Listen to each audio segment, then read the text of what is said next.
கிட்டத்தட்ட 2016ல் நாங்கள் வந்து இங்கே ஷிரடி வந்திருந்தப்ப இவங்க வந்திருந்தாங்க. ஆக்சுவலாக எங்கள் கூட வந்த ஒரு சாய் பக்தர் வந்து இவங்களுக்கு பழக்கம். எங்களுக்கு வந்து மேரேஜ் இன்விடேஷன் வைக்கிறதுக்காண்டி ஷிரடி வந்திருந்தாங்க.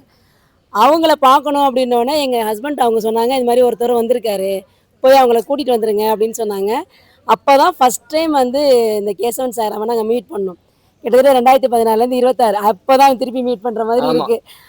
ஆனா அத்தனை வருஷமா அந்த ஒரு அக்கா பந்தம் தம்பி வந்து இது பாபா கொடுத்த உறவு. போன்ல தான் கான்டாக்ட். நாங்கள் ஃபோன்லேயே பார்ப்போம். ஏதாவது அவங்க ஃபங்க்ஷன்னா கோயம்புத்தூர் போவோம்.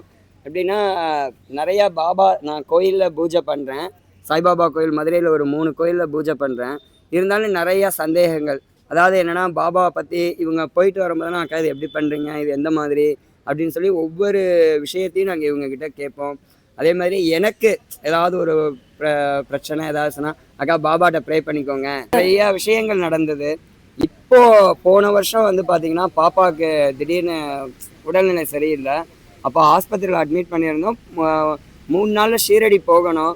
அப்போ டாக்டர் உங்களோட ரிஸ்க்கு கூட்டிகிட்டு போகலாம் அப்படின்னாங்க. அப்போ நான் உமாக்கா கிட்ட ஃபோன் பண்ணி அக்கா நீங்கள் இந்த மாதிரி பாபாட்ட சீட்டு போடுங்க, பாப்பாவை ஷீரடி கூட்டிகிட்டு போகலாமா வேண்டாமான்னு கேட்டேன். அப்போ அவங்க அதில் வேண்டான்னு வந்துருச்சு. அப்போனே சரி அப்படின்னு சொல்லிட்டு பாப்பாவை விட்டுட்டு நான் மட்டும்தான் ஷீரடி வந்தேன். ஆனால் அதே உமாக்கா மூலமாகவே இந்த வருஷம் பாப்பாவையும் ஷீரடிக்கு கூட்டிகிட்டு வந்திருக்கோம்.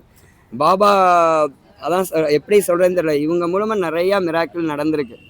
நிறையா அற்புதங்கள் பாபாவோட இதில் எங்களுக்கு குழந்தை பிறக்கிறதுலேருந்து எல்லாமே இவங்க வந்து அடிக்கடி ப்ரே பண்ணிக்கிட்டேன் சாரா கவலைப்படாதீங்க எல்லாம் பாபா நல்லதாக நடத்துவார்னுவாங்க.